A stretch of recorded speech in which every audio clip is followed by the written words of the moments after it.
Talk today is, as it says here, the cultural influences on architecture. But it's more than culture, because it's more about people, what people are doing, the age groups, the cohorts of ages in society, and what's happening to us overall, and how that influences what we do and what we will be doing in the future. There's a lot to take on board. I'm not sure if I'm going to give you any answers actually to what is actually happening and what's going on, but because there's so many different things that are influencing different aspects of life, and every time you find a decision, a trend, we're constantly looking at trends of what's happening in the world. Every time you find a trend, there's something completely opposite happening somewhere else. So it's quite difficult to pin down. There's a little bit about me here. That's part of the introduction, really. But yeah, I have been in Broadway Malyan for. Okay. Yeah, I've been in Broadway Malyan for a long time. It's not the only company I've worked for, but it is obviously a major part of my life. I am British. I did work in the UK for many years, but when I moved to Lisbon, very influential in opening the Madrid studio at the time of what we were doing. And then through my international work, it took me, and the retail side especially, and mixed use, it took me further afield in terms of opening the Shanghai and Singapore studios. And then I was appointed chairman of the board in 2011, and I've worked on many projects, with award-winning projects, and in many parts of the world. So, people, everything's about people, and this is a great understanding of what we're doing, and I'll keep coming back over and over again on different aspects of who we are, different age groups and the different trends, the different influences. So we're going to start with urban growth. And I think possibly some of you have seen some of the slides that I'm going to present here today, but it sets the scene in terms of what's happening in the world. This explosion basically from the 60s onwards, the baby boomer era going forward, and what's happening to the world population, the escalation of world population, and the pressures that's going to put on society, but also on the built environment itself and what we need to provide. So the population of London is forecast to grow by 3 million, and if we take that a step further in terms of world population growth, we've got to build the equivalent of 250 Londons, the size of London, to accommodate future growth of the population of the world up to 2050. You sort of get staggering numbers, basically, of what's happening in the world. These lines here, but also what's happening where cities are becoming more important than countries, and then we have key cities around the world like London, New York, Singapore, Tokyo, these major cities that are influencing other decisions around the world. There are also gateway cities like Kuala Lumpur, like Dubai, who are having a growing influence on the world and trying desperately to get bigger and to become hubs in their own right. And then we get to the point where we get megacities, and the megacities now, Mumbai and Chongqing. Chongqing, I don't know if you've heard of the city, it's the biggest city in the world currently, and their estimated growth in population is 100 million. So these mega cities, this is happening to Mumbai as well. Okay. Urban explosion and having different effects on different aspects of life. And especially in terms of the old groups of people, which is Europe and North America and Japan. Japan has the oldest population in the world, putting great pressure on society. And then the opposite really is the young areas, the young populations of Africa especially, and India. Okay, so if you take Niger in Africa, Niger is 52% of its population is under 18 years old.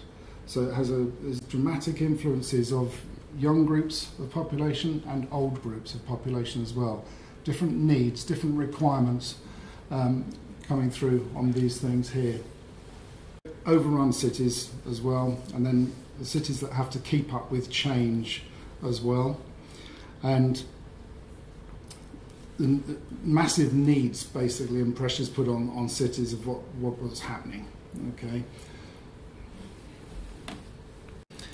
To sort of use an example of major urban growth, this is a project of ours. This is Luanda, the capital of Angola, and it is the master plan that we've done for the city expansion. It has massive problems, Luanda.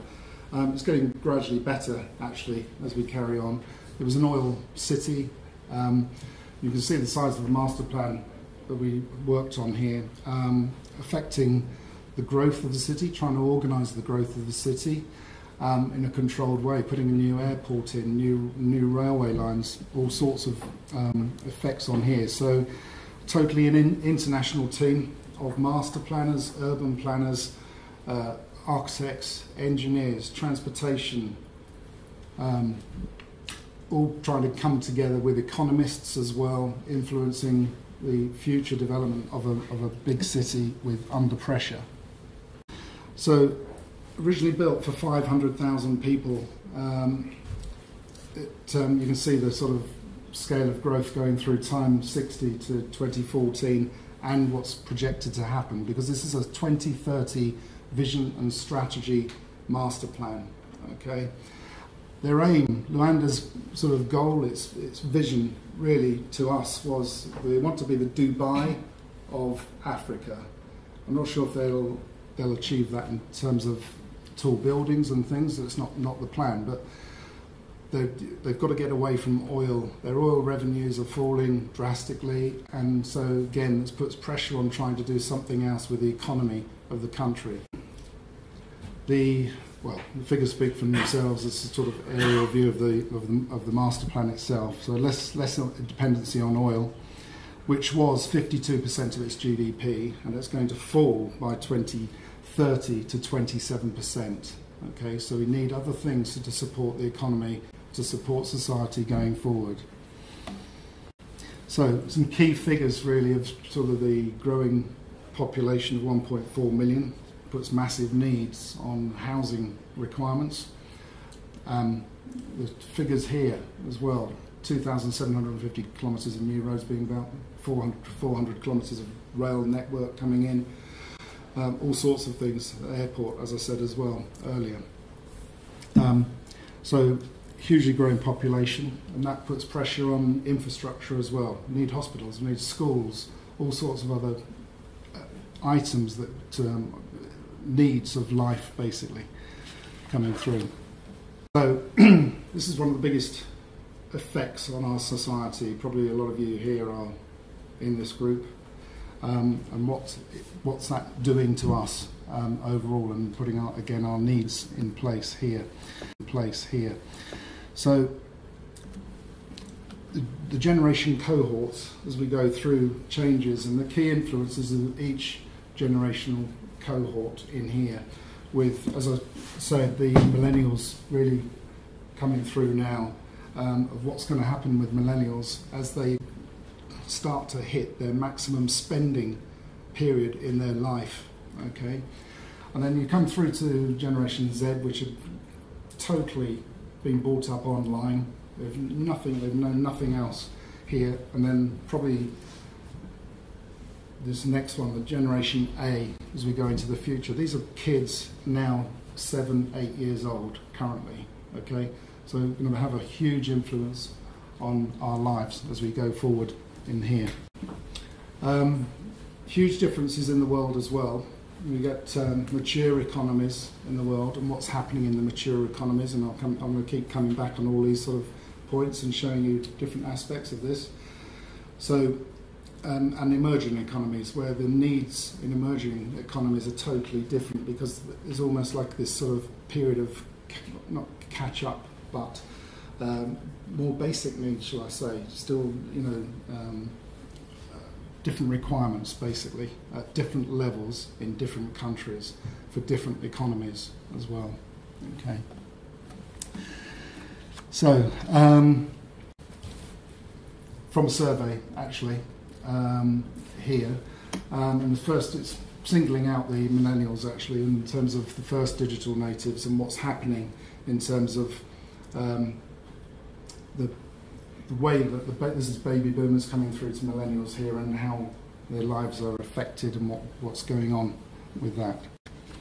So if we move on to economy, and this is, I'm going to run through, try and use examples from each sector of our work that we do in different ways for different reasons. So in terms of the economy, retail is probably one of the most apt areas to talk about the economy.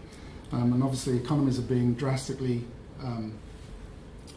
changed at the moment and being influenced and under pressure, as we've seen, recent world decline and economic reasons, wars, all sorts of things, and how they influence what's happening around the world. Last year, this terrible title appeared. 2017 was known as the year of the retail apocalypse here. So, and the reasons for that really was apart from after the world crisis, economic downfall, online shopping started basically at the same time in big numbers. Okay, and what happened really was that there was a over-expansion pre-recession of shopping centres, badly built in some places as well, especially in America. A lot of competition coming in. There was a real need, a real want, especially by these sort of people, with private equity houses who were putting pressure on. They wanted to develop, they wanted quick returns of profit, basically, against development here, okay. At the same time, there was a middle class squeeze, and I'm going to keep coming back to that one as well, because that's becoming quite strong here as well, plus obviously a change of spending habits as well.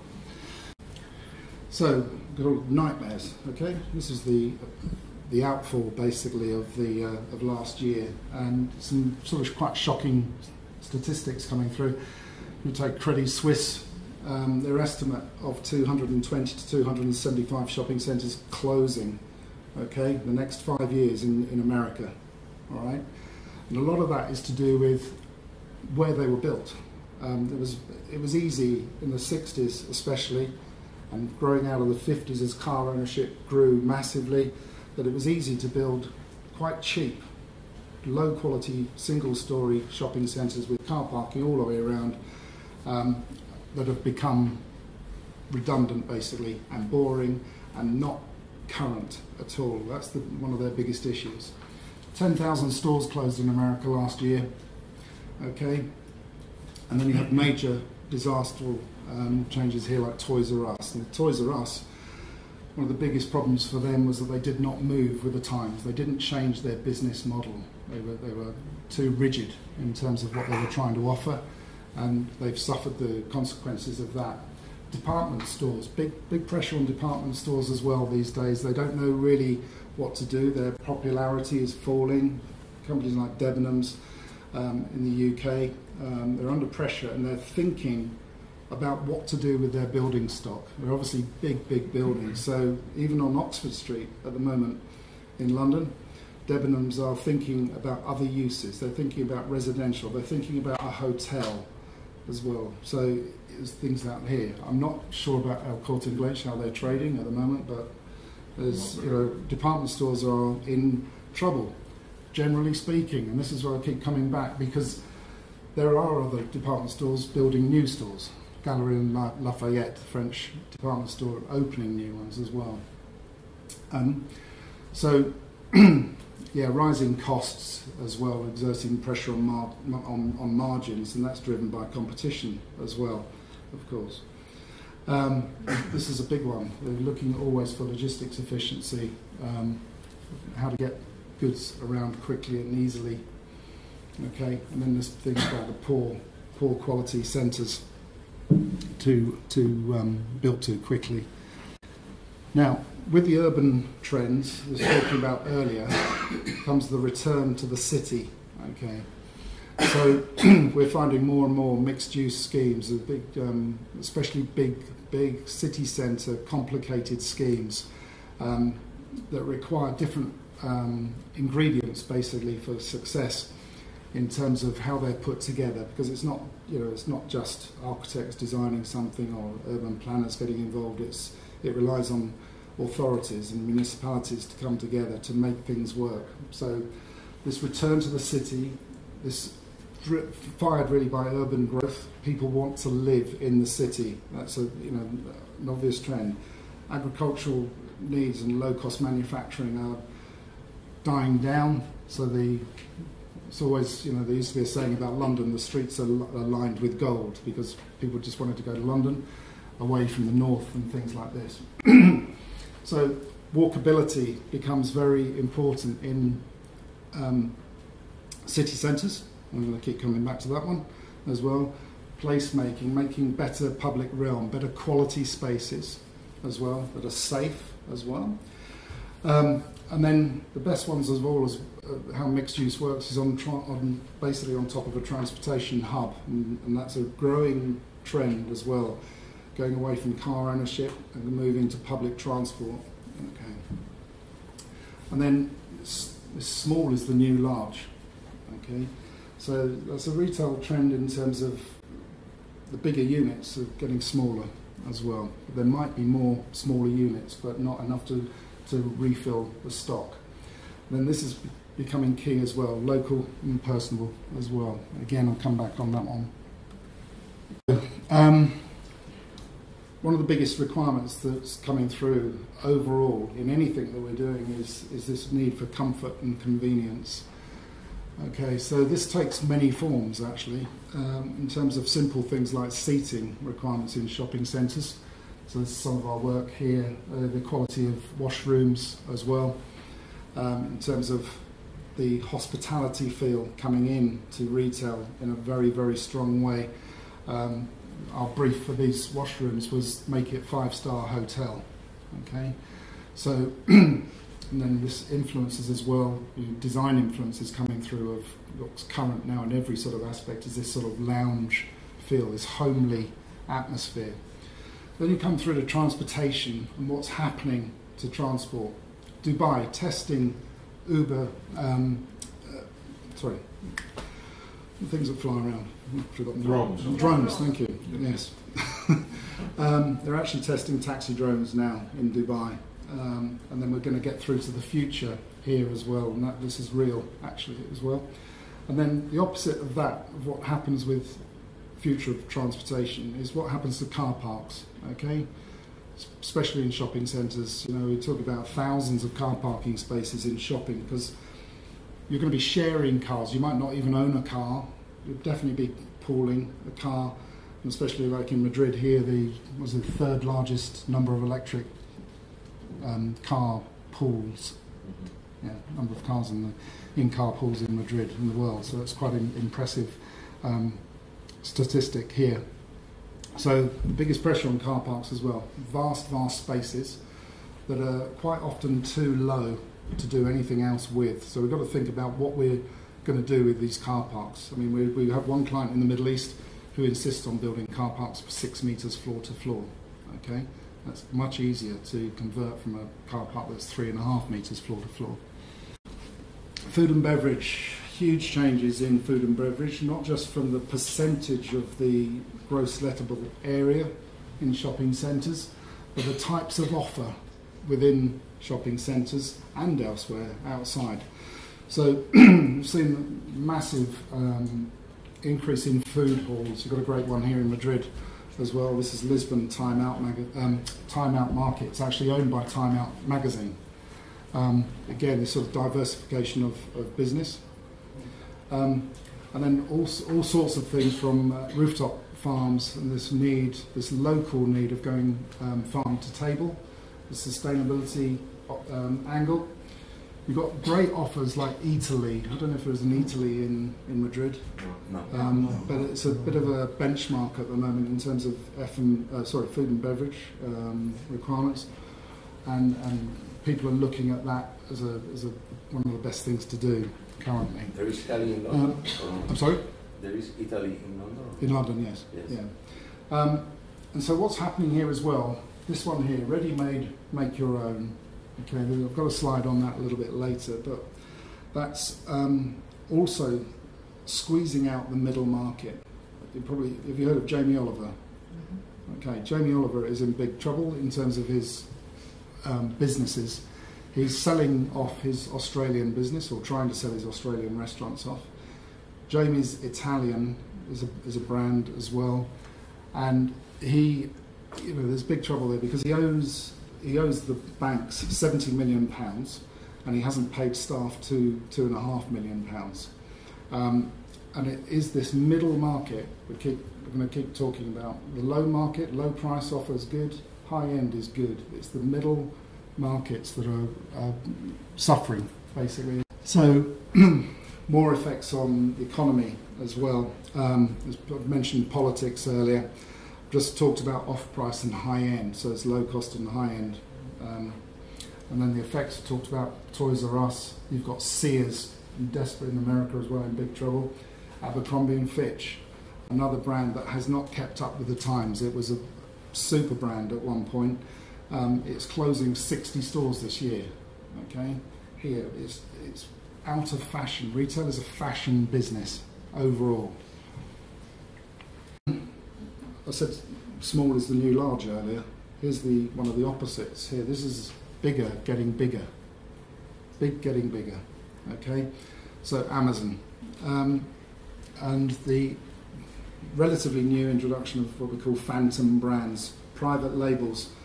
So Amazon has 40 different labels that it uses to sell products. You might not even know what some of the brands are actually Amazon owned, but it's becoming very, very powerful. So again, you've got small and it's big. It's the middle that's in trouble. Then the trade wars really. Aldi, low-cost food offers, bitterly fighting the likes of Woolworths and things like this. So it's all quite interesting stuff. At the same time, bigger getting bigger, you've got major acquisitions in the market as well, like Unibail-Rodamco buying Westfield for a ridiculous amount of money, $32 billion. $32 billion. And what they wanted was the name Westfield. I don't know if you've heard the name Westfield, but it's regarded as one of the best levels, basically, of shopping centre you can get. Okay, so basic statement, and the effects that millennials are having on retail and retailing. So lifestyles and attitudes, and we quite often, when we're planning shopping centres and talking about leasing and all of the aspects that go into designing a shopping centre, we talk about tribes, okay, and we try to get particular brands and uses, especially on the food and beverage side, to get into the right places with the right offer for the right age groups. Okay, and that might be fast, it might be slow, comfortable, less comfortable, all these sort of influences that we expect as we go through. Well, one of the biggest influences is on the millennials is what they call the new Puritans. The Puritans is that they expect fairness, they expect honesty, they expect things to be local, they expect gender equality as well, equal pay, all sorts of things like that. They want sustainability, and this group is the biggest generational cohort that we've seen so far in terms of numbers of people. So they are and will have even bigger influences on what we're doing. They are getting married. You're getting married later in life. You are less dependent as well. You're having children later, but the effects will come in as that group, as you start buying properties and things like this, when you can afford it, because of the pressures on urban living and things as well. Okay, so the new age is the now age. That's one of the current sort of trends, slogans. And obviously influences of technology and what's happening through social media. in good ways and bad ways, as you've just seen with Facebook recently, and the effects that they're giving personal information to Cambridge Analytics without permissions of anybody, and the consequences of that on Facebook and what's happening, not just in terms of them being sued, but the amount of people that are leaving Facebook because they don't want anything to do with it. And that's that millennial influence again of trust and honesty. Okay, but at the same time, it's very useful as well. It's very useful to retailers. They know what we're doing, what you want, which shops you go to, all sorts of things. You're not going to get away from that one. I don't know how many people know WeChat. It's a Chinese social media app which you can use. I've got it as well, Sue Ying's got it. But it is basically related to China. Okay, it's a very Chinese app. But they've taken things to another level. Just rather than us chatting with each other and sending messages or photographs, they've taken it to a completely cashless level. When I go to Shanghai, if I go out with my colleagues in the office, they don't have money with them. It's just WeChat tapping onto the devices in the stores. It's a massive influence, and that's going to grow. WeChat setting the trend, basically. You also got digital currencies as well. Dubai, Japan, testing their own digital currencies as well. We've seen different results of Bitcoin and things like this as we go forward, but it's going to become very important again. Technology as well, influencing AI, robots. This is KFC in Shanghai. This is real. The waitress, if you can say that, is a robot. The security in Stanford Shopping Center in California, security, they're robocops, literally robocops. And then we're going to get to this return of the QR code. The QR codes were very popular for a very short time, but then they're going to be a big return to QR coding going through. And it's the sort of influence of younger generations living online. That's all they expect. But it is going to get quite frightening in terms of the robots, I think. I mean, I don't know if you've seen that there's a robot called Sophia.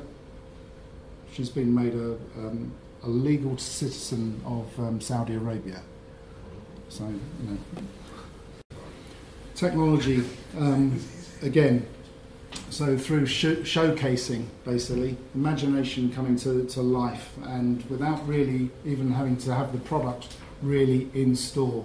So you can change the colour of that Audi, or change, you know, whatever you like, different seats in real time, very quickly, so you don't have to see 20 different types of cars. Same thing goes with clothes, all sorts of influences coming through on that, and how we're going to be shopping in the future. Again, AI, in terms of different aspects as well. You know, if any of you played Pokemon Go when it came out, it was an unbelievable sensation, really, and there was nothing actually in the air in front of you and all this sort of stuff.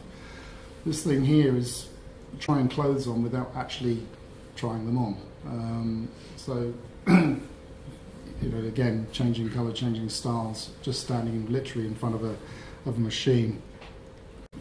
This one is very interesting as well. So this is peer-to-peer selling, okay, and at very different levels. Okay, Depop. I don't know if it's here in Spain. This is I think it's a UK or American app, and it is literally me selling this jacket to Javier here, if you want it, for very low cost actually. So, you know, a few euros. I will sell this jacket online directly, no shops involved. Low cost. Supreme, absolutely, totally different aspect and different level.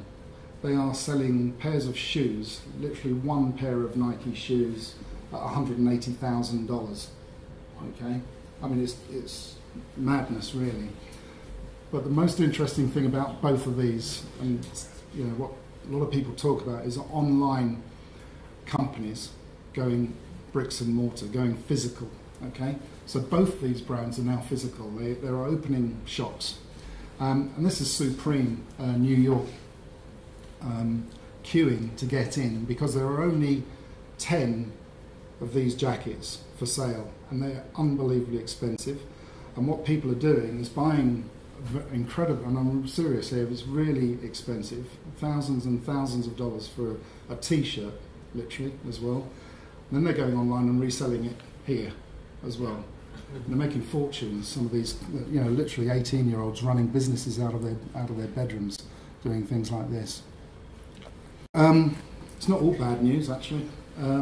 So, talked about nightmares and the realities of what's happening, and especially from retail from last year, and the big stories, the news stories that came out. But then you've got sweet dreams as well of what is happening, and ICSC talking about this year, 2018, will be a good year as American shopping centres. We talked about so many, from Credit Suisse estimates closing, to European and Middle East funds buying redundant shopping centres in America to redevelop or to do different things with. Okay, talked about 10,000 stores closing in America last year, 14,000 opened, albeit they are tending to be smaller shops. Okay, major retail groups, IKEA, Carrefour, did very clever things actually in terms of land ownership years ago, and expanding into emerging markets as well, especially IKEA, in terms of having big land ownerships cleverly bought years ago and now developing out full-scale shopping centres and more actually in these sort of locations. Huge worldwide trend for repositioning existing centres. Showed images of some repositioned shopping centres earlier, and that comes down driven by competition. We've got to keep this centre nice so that you keep coming back. Okay, it's got to be comfortable, especially it's got to have great service, and then low cost expansion of brands like Primark, excuse me, and Uniqlo as well. Uniqlo coming into Europe quite strongly now as well. And then retail resorts is another big trend in terms of this big getting bigger again, and what's happening on that side of things. So, people who visit retail destinations with family or friends spend 50% more. This comes from a survey of the British Retail Consortium. And then one of the biggest influences in recent years is this another American horrible word, retailtainment. And this POS is now POE. POS, point of sale, is now point of entertainment. Okay? So we're looking for experience, events, education and engagement inside shopping centres. You can see the sort of pictures really of what's going on. I mean, the top left one is a Van Gogh art exhibition inside a centre. It's a travelling exhibition. I'll come back to some of the others. Top brands. This is Burberry, their flagship store on Regent Street, and what they've done to reinforce the brand. Okay, so they want people to say that I went to a concert at Burberry last night here, or I went to a lecture, I went to a fashion show, anything like that. It's brand reinforcement and making things better overall where possible, and very small in number is this idea of museuming. Okay, another sort of strange word. This is Ground Zero, New York. This is Westfield Shopping Centre here. Very iconic. Santiago Calatrava designed.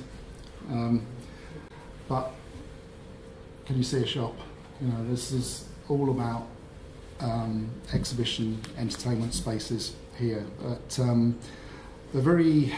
they're quite difficult to deal with. I mean, if you ask any developer, they like to have this star architecture, but quite often they're very difficult to deal with. And we've done work on shopping centres that, you know, by these types of architects that, in terms of reorganising layout, reorganising retail offer inside, and looking at interiors. But this is a very special one, actually, here. So becoming tourist attractions and, you know, obviously look at me, very iconic. So the sharing economy, this comes through again back to younger generational cohorts of what's happening with them, because there's big pressures, as I mentioned earlier, on spend power, okay? Earning less overall, things are getting more expensive, big pressures, especially in urban and city centres. So there's less money to spend, and so there's a culture continually developing around sharing. And the sharing aspect of this is affecting retail, it's affecting living, it's affecting working, all sorts of things going on. So to get through to that, we have to, there's understanding places. And then so we're going into another type of sector as residential and co-living, okay, so there's sharing. So this is Old Oak in London. This is apparently the world's largest co-living building. 500 units here. And to be honest, I mean, this is where you get these sort of merging of sectors as well, because this is basically a fantastic student house, actually. It's better interior design than where I lived as a student, and it's got better facilities. It's, you know, it's got gardens. It's got a spa, you know. So it's another level. But the aim of these things is for young professionals, you know, especially coming out of university, can't afford to buy a house, obviously, you know, nothing new there. But it's a step in the city centres, basically, of shared communities. With a good level of interior design, servicing of these rooms. They're literally hotel rooms or student rooms, another, well, in between good hotels and student living. Example here, Mini BMW. Car ownership falling, or will do, massively. Mini diversifying business and building co-living developments. This is in Shanghai again. It's a brownfield site, redeveloping partly existing buildings with new buildings, all shared with the public, so it's not a gated community. Okay, so all the gardens, the play areas, etc., of this co-living space, any one of us can walk into. I touched on this one earlier as well, of lifestyle and food, and there are actually developments now of apartments that don't have kitchens, okay, no kitchens. That's because we go out to eat much more than we used to, and then we have to, we have different influences, again, Uber Eats, easily, you know, telephone, go online, whatever it is, and get a meal delivered to your door. You don't have to do anything with that. But at the same time, the opposite trend of that, if you've got a kitchen, is companies like HelloFresh, where they will deliver a menu for you with the exact amount of ingredients that you need to make one meal. Okay, it's very cheap, but it's also sustainable in terms of shopping, because there's no wastage. That's their aim. So big changes really, what's going on there. Another trend coming through, especially in the UK, where ownership of baby boomers was, you know, you had to buy a house as soon as possible, a flat or a house. There was almost like pressure to buy property, especially in the UK, America and places. That trend's changing as well, as people are getting more used to renting. They're more flexible, and it's cheaper because there's not so much pressure on paying mortgages and things like that. Things can change quickly. People are living at home longer as well. So effects from lack of affordability here again on younger cohorts. So there's examples basically of build to rent and why they're being so successful. in terms of rising house prices, and they're coming down to happy to share facilities again. So again, it's just it's an example in London here. Ideally situated on transport links, so you don't have to own a car again, or you've got a bicycle store in here, so you're cycling to work. And we're coming on to that as well. This is a scheme of ours in London. It's 100% co-living here, 500, well, nearly 600 units. Built to rent here, with all the facilities and including workspaces as well. Just go back a little bit as well, the influences, and I'm going to come back to this idea as well, as co-working, and co-working as community, but as this shared idea again of what's happening with co-working, because it's much nicer to work rather than in your bedroom or whatever, and go and sit with other people. They're, all these sort of things, they're pet friendly. You can take your dog in there, you can get a cup of coffee, all sorts of things like this. But one of the best uses as well is, we're sort of going back to retail. See Westfield written there again. They've introduced a new brand called Bespoke, which is their own label of or provider of co-working space, and they're putting it into shopping centres. Bigger benefits of putting co-working into shopping centres are live shop fronts, and you've got a Monday to Friday offer, basically, of trying to keep people in. Thank God it's Monday. It's a great slogan, actually, based on, it's a TGI's out. TGI Fridays opposite here, Russell. So thank God it's Monday. So the benefits of basically of bringing co-working into especially upper levels of shopping centres. I was in Brazil last week, and a shopping centre there that we were looking at to reposition, and it's got co-working in it already. It's got a university in it as well, some parts of a university. It was quite amazing, really. All these pressures of urban life and sharing, all these sort of things, putting pressures and the needs to create healthy cities.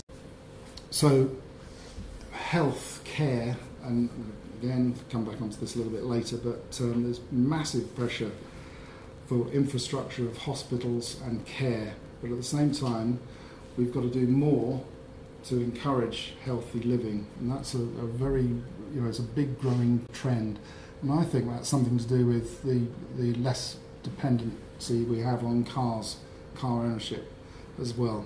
We're getting more used to walking, we're getting more used to cycling around cities, and that's going to do us a lot of good. This incredible statistic here in London as well, again, so if we walked or cycled for 20 minutes every day, it would save £1.7 billion on the National Health Service over the next 25 years there. More figures really, so talking about walkable cities, which is becoming more and more important. There is proven facts that if you're walking and moving more naturally around cities, there is a big reduction on blood pressures and cardiovascular diseases. These are literally being studied here as well. Here. So this is an example that we're doing of a project. This is Birmingham in the UK, the Midlands of the UK, and it's a big change for the city. Traditionally it's a car-borne city, there's roads everywhere, and we're doing this plan, strategic rethinking basically of the city centre to get rid of cars as much as possible, to encourage much better public realm for walkability and cycling, but making safe spaces and bringing green areas back into city centres. But Birmingham, it was quite a harsh city centre, but it's gradually improving. So this is very close to where our studio is in Birmingham. So community spaces as well, and it's pedestrian first, not car first. Yeah. So there's images of that here. So reduction of car parking as well, easier easier people movements as soon as you get rid of car parking. So you don't have, walking through lines of cars parked by the side of the road. And then new traffic flows that are needed in order to do that. Compact living. So this is a scheme in Singapore. These sort of countries are very used to incredibly dense living environments with very, very small apartment sizes, 50 square metres, even less as well for an apartment size. Literally, it becomes almost like this sort of co-living. Again, because the apartments get so small, that you need these external environments to have the space to live and to meet people. And it's also pressure comes of land prices in city centres, all sorts of influences again there. Now, next step really is ageing population. And touched on this a little bit earlier as well, but this is having massive issues around the world for different reasons as well. So this is going to change all sorts of things as we go forward. So ageing population, we need more care homes. We touched on hospitals, but it's care homes especially as well. Assisted living, we call it as well. So the statistic here, by 2050, 1/3 of the UK population will be over 60 years old. Okay, so at the same time you've got falling birth rates, improved medical discoveries, basically, and treatments, all increasing our length of living in life terms, which puts more and more pressure on this issue as well. So this is a scheme we're doing in the UK, assisted living, Green Parks, just outside London. Moving through to Singapore, just touched on as well. 2050, 47% of the population will be at least 65 years of age. And again, if you can imagine Singapore, if you know it as it's an island state, it's very small. There's not much spare land, especially in the city. So again, this is a project of ours there, Novena Health City.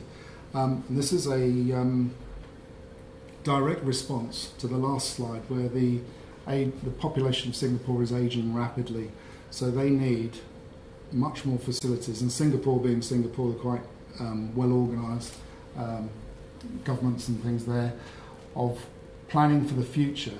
This 17-hectare site, which does actually have hospitals on at the moment, but this master plan is to include all new facilities from patients, so not just patients at the hospital, of course, but it has nurses' accommodation, it has education facilities, it has a transportation hub for outpatients. The outpatients is directly next to the transportation hub, so there's less people need to move through the overall site. So you've got this sort of short stay, if you like, through the longer stay, as it's organised in the site. That's an aerial view of that scheme there.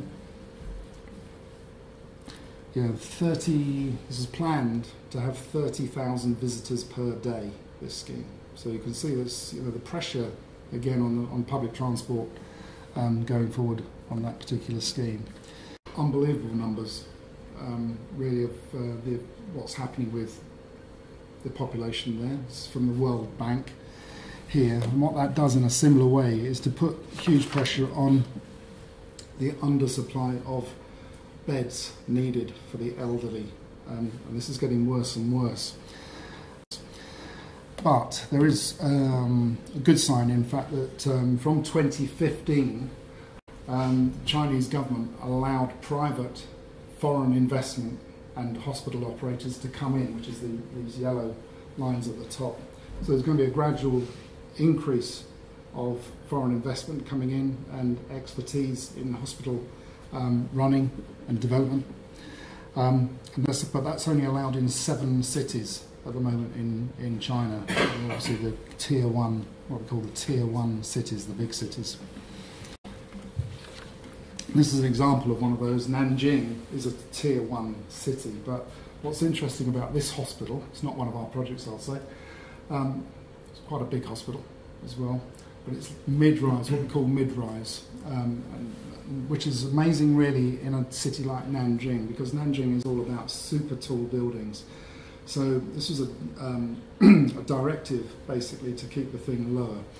The advantage of keeping these hospitals lower is less vertical transportation, so it's easier to move around the hospital. In fact, the scheme we're doing is linked. The whole campus on Novena is linked at 3 levels, in basement, ground, and then one of the upper floors, all connecting through different buildings. So there's the idea of connectivity through spaces and relationships to public open spaces as well. When you go to public open spaces, we have to have a sense of place as well, and this is very important in city planning and urban requirements. And again, using one of our projects, this is Calgary in Canada. It was a competition we won, and it is a 52 hectare redevelopment of a brownfield area of the city, totally neglected, underused, dangerous area, actually immediately adjacent to the CBD, the Central Business District of Calgary. Calgary is an oil town, and similar to what I was talking about with Luanda, it has to change because the oil dependency is coming down.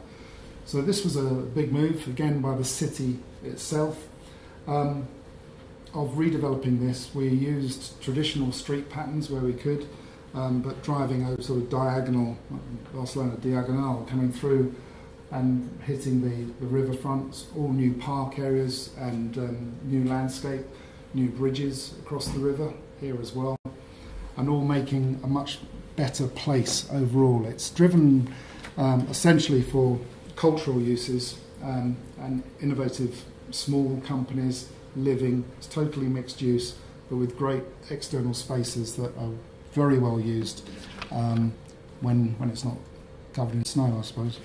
But understanding green. Okay, so big pressures again.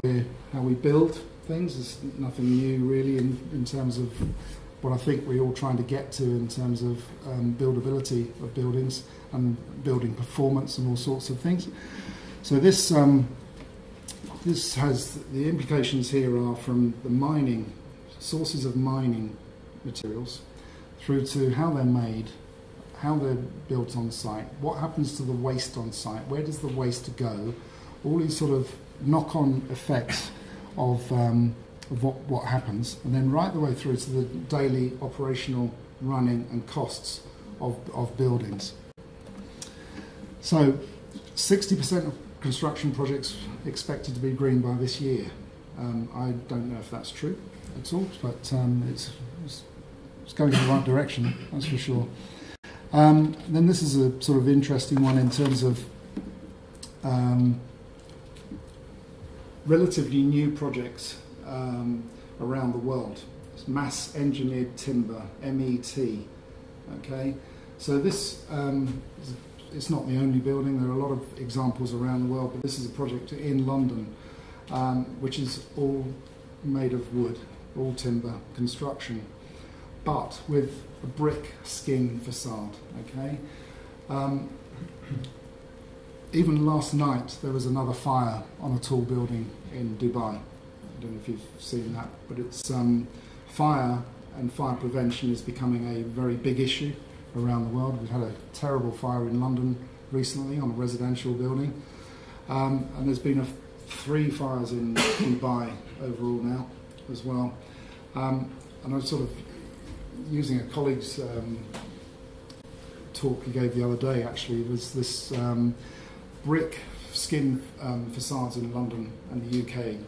Really, it's like almost like a fashion, but it's driven out of the fact that in 1666 was the Great Fire of London, when London was really wiped off the map, thousands and thousands killed, and the directive at the time after that, in terms of the type of construction, is that buildings had to be made of brick, had to be fire resistant already at that time.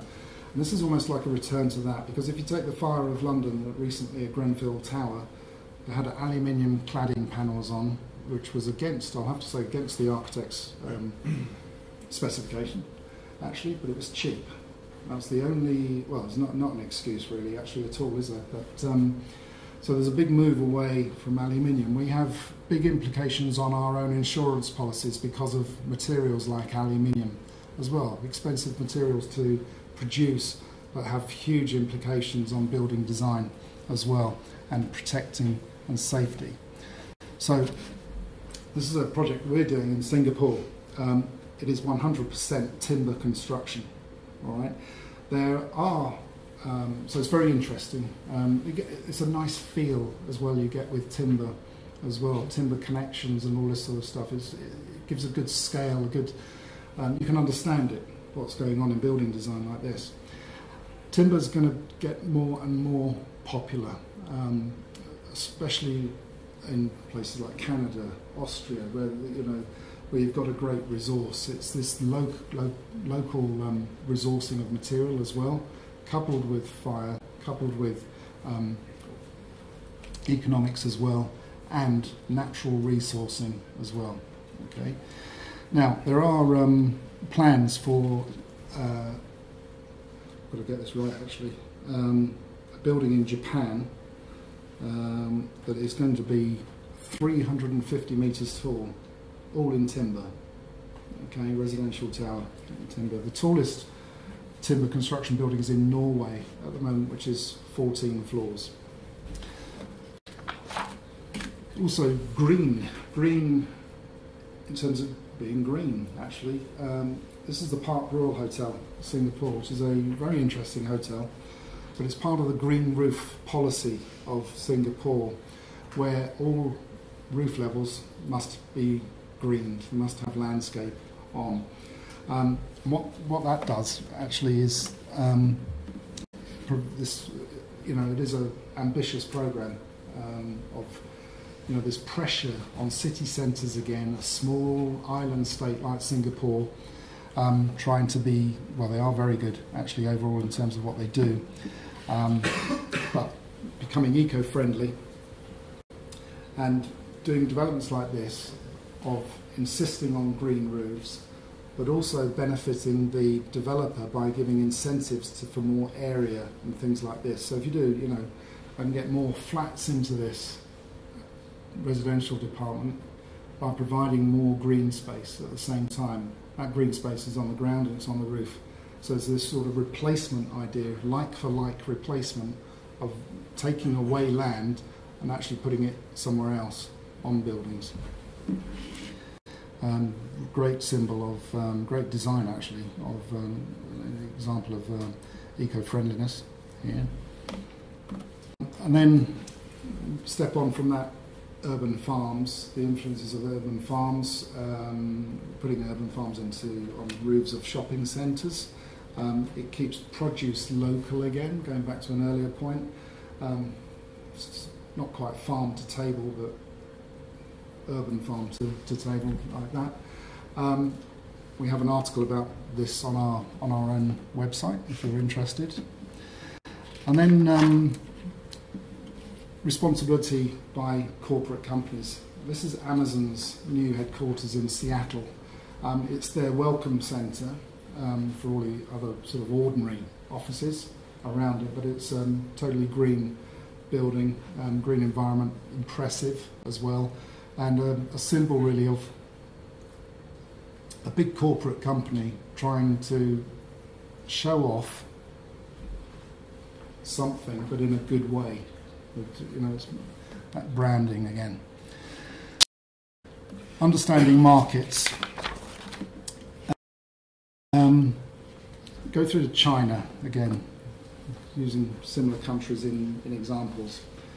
Going to talk about what it's called the One Belt, One Road initiative. I don't know if you've heard of this at all, but it's a massive expansion program by China of moving east in 3 different routes, 2 sea routes and 1 land route, going partly driven by the fact that the Chinese are very, they want to expand west to protect their western borders, which are very underpopulated by Han tribes there. They're also worried as well about other influences coming from the west. So this is a huge thing. That's the routes, the main routes. So it's the return of the old Silk Road. Okay, this is happening now. Okay, so they're already moving through into Kazakhstan. They've got through to Kazakhstan already, and that's moving railways, developing railway systems. So there are huge moves of temporary accommodation of people coming through from the east, this populated east side of China, moving westwards, and then gradually connecting through all these all the Stan countries, Kazakhstan, Uzbekistan, Turkmenistan, all these countries, and at the same time developing the sea routes coming through and connecting up and rebuilding major ports around the world. Okay, so what this does is, well, again, staggering figures in terms of investment. There is worry about this particular program, not just in terms of the scale and the demands that it will affect. 65 countries affected here, 38% of the world's land take here as well. Population, it's a totally unforeseen scale of events that could happen here. There is doubt about this because it's obviously very risky. The prices are escalating, which is putting pressure on it to whether it's actually going to be fulfilled. And there's also worries from countries other than China, because it's China going west, as I said, but these other countries getting worried that they will not have the influences locally, again, of their own companies, their own building companies, whatever it is, in a similar way to what the Chinese did in Africa, where there really was, years ago now, was when they were really chasing oil, become oil economies moving forward. So for us, in our professions, this potentially throws up incredible scale projects, actually, from master planning in so many places and so many different types of master planning, and especially transportation linked as well. And then eventually architectural projects coming through, because at the moment everything's temporary. Master planning's not really even started properly, so everything is there's temporary accommodation. They're forcing people to go and work and move to these places. So TOD, transportation orientated design. Okay, so again, link again to what I said earlier, is the drive, the needs of city centres to improve public transportation, different types of public transportation. So again, this is one of our projects. This is Kuala Lumpur, and it's the Bandar project. It's the biggest single project in Malaysia at the moment. It is adjacent, there's the Petronas Towers in the background there. It's a huge scale project again. And it's all partly to do with this is the high speed rail network that's coming through from Singapore. So Singapore to KL in 1.5 hours, which is incredible. And then this will expand to the north of Malaysia and possibly into Thailand as well. So it's a transportation orientated master plan, obviously. But allowing for key buildings, totally mixed use of course, but a lot of external spaces. India, another example of what's happening in the world and the influences that these countries will have on us as well. So again, average age of India's 1.3 billion people is 28. Okay, so it's, it's a young population. So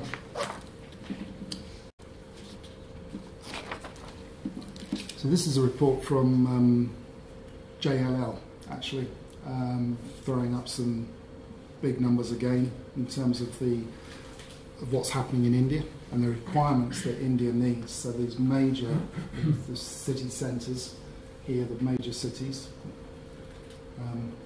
This is New Delhi regional area. And then sort of back to co-working as well, because India has the youngest startup companies in the world, actually. It has a very good education level, and people are very keen to learn, and their IT skills are very, very good as well. So 72% of startup companies and founders of those startups are under 30 years old. So again, it's a big change of company sizes as well, because the tendency is companies getting smaller overall on these sort of things. And as I say, the educational system is really very good here. So WeWork is another brand. You might have heard of them. They have present here in Madrid. So using WeWork as an example in India, but just to mention that WeWork are the biggest single tenant of office space in London, okay, and the second biggest tenant in New York. They are a massive influence of what's happening with workplace design. This is their requirements for India. Okay, so it really is a major thing. These are our trends, what we work with, what we're finding in workplace design. We do quite a lot of workplace design, new office buildings, different scales as well, different types of use, from whether it's speculative to purpose-built. I mean, we're doing a building for HSBC in Dubai, which is finishing this month, which is purpose-built for HSBC. But at the same time, HSBC are moving to co-working as well. They like the flexibility of co-working spaces, but also co-working environments are much more appealing to millennials again as well. Okay, so it's big influences really in what's happening in workplace design. This one here, this wellness idea, the Wellness Institute influencing building design, of how comfortable we feel in buildings, how much daylight we can get, how many plants are in the office spaces as well, all these sort of things, community connections, lighting, big changes of lighting design coming through as well. Bangalore is really the IT capital of India. It's a very big city. And this is a new scheme we're doing. As I say, it's a smart city. This is a home, basically, for 40,000 people. Living, working, playing as well. At the same time, innovation through university education led. So this is a scheme we're doing for Nottingham University in China, in Ningbo. Here is an innovation centre, but this has links back to the workplace, because they're providing not quite co-working space, but they're trying to encourage business in to help the education helping business. Demographics of India as well, big numbers again. These things here, 300 million people moving to cities, 100 cities need to be built in India. It's a unique country in terms of population and urban living, and this, so they say, needs to be all finished by 2050, because what happens is, in terms of India being, as I say, totally unique, most countries only have a few cities that are expanding or growing or having pressure put on them to do more. India is like this. Every city is expanding, they're getting bigger and bigger. I talked about Mumbai right at the start, becoming a mega city, 100 million people in Mumbai eventually. Okay, so and the urbanisation is not happening quick enough, which is also a problem. India is trying to build public transport, but it's very slow. It has similar problems to Brazil as well in terms of its infrastructure capability, and this puts China on a different level. China's infrastructure build out was that they planned it very well and did it. India and Brazil haven't done it. So you've got booming cities, but not doing enough to provide the facilities and everything that these places need. So another example of that is a project of ours in Bangalore. I personally worked on this for 1 year, going to Bangalore. Totally mixed use scheme, very large. We were not the master planners, but we were employed to design precincts 1, 2 and 3 out of 8 precincts overall. It's between the city centre and the airport. The airport's about an hour and a half outside of the city. As I say, the precincts here, so this was precinct 1, which is 2,400 residential units, incredibly dense. But what we did manage to do is to open up a major public space in the middle, and we've also opened up sky gardens that are connecting through each building, coming through on that one. Precincts 2 and 3, which was totally mixed use, offices, shopping, hotel, convention centre, 460,000 square metres above ground development. I mean, it's vast scale, and then there's all the basements. This is just an example of what ended up being called the Rambler, actually, which is the open air but covered area of the shopping centre going through the middle of the scheme. And then through to sectors itself, and we work in all the major sectors of design, and our business is directly involved with projects in all of these, and increasingly putting these things together as well. So mixed use, again, this return to mixed use. So talked about most of the other sectors in passing and influences on that. The last one is sort of education. So I'm going to finish with the education sector and the trends affecting education here, from social learning through to training, and that link back to business as well, bringing business back into the educational establishments, personalised training as well, integrated technology. So again, it's these current trends of what's happening in education, and again it's linked back to urban requirements as well, and community engagement, branding becoming very important as well in education. We're seeing this in a big way in the Middle East and China, where developers want to be associated with this, especially British and American schools and universities. They see that as a great thing to have. The other side of the big schools program in the Middle East, and especially China again, is that the Chinese government are trying to keep Chinese in China. They think that too much money is being spent everywhere else in the world.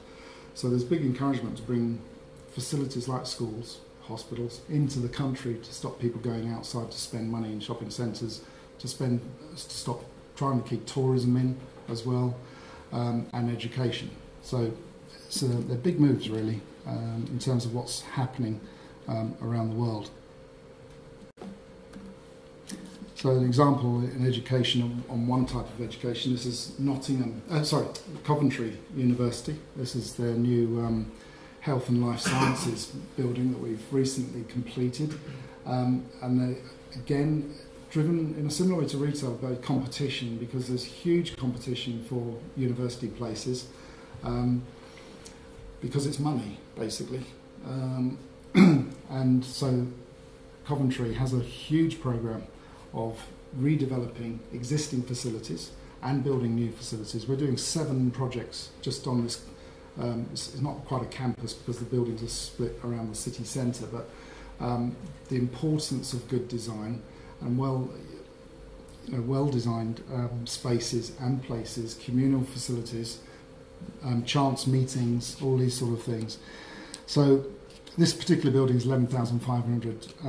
It's for 2,000 students, and it has apparently the world's first super lab, okay, for teaching, which caters for 250 students, all working online at the same time. So we've worked on various projects there. And then the opposite end is a school. So this is Nexus School in Singapore. And again, it's about urban pressures. Singapore again. So you've got a small site here with a very difficult brief in terms of getting the right amount of accommodation on the site because of the cost of the land. So you've got to get this school on. So that forces a school like this one in this location to go vertical, 12 floors of school.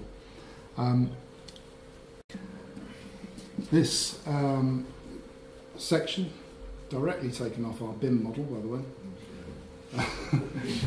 sort of shows general organisation of the school, but trying to keep more social facilities down below, opening up onto gardens. There's herb gardens which are connected into the kitchens for food. These, going up through to classrooms, obviously, as you go higher. Now, the other key aspect of this school, this is new education, really, is that the plan is very simple overall. It's a simple structural grid based on a corridor system. Because it's vertical, it had to be fairly simple to go up quick and easily. But there are no walls, there's no corridor as such. All the walls are flexible, movable, easily movable. There's a 4.2 by 4.2 grid network on the ceilings. And together with acoustically designed furniture allows the school to be totally flexible, open. It allows for different class sizes, different age groups coming in, all sorts of things like this. So totally flexible education. Again, big changes in education design and levels of interior design as well, we're seeing. So, yeah, furniture on wheels, everything's movable in this building. And that sort of wraps up, trying to finish off the sectors relative to what's happening in the world, trends and influences and cultures. Thank you.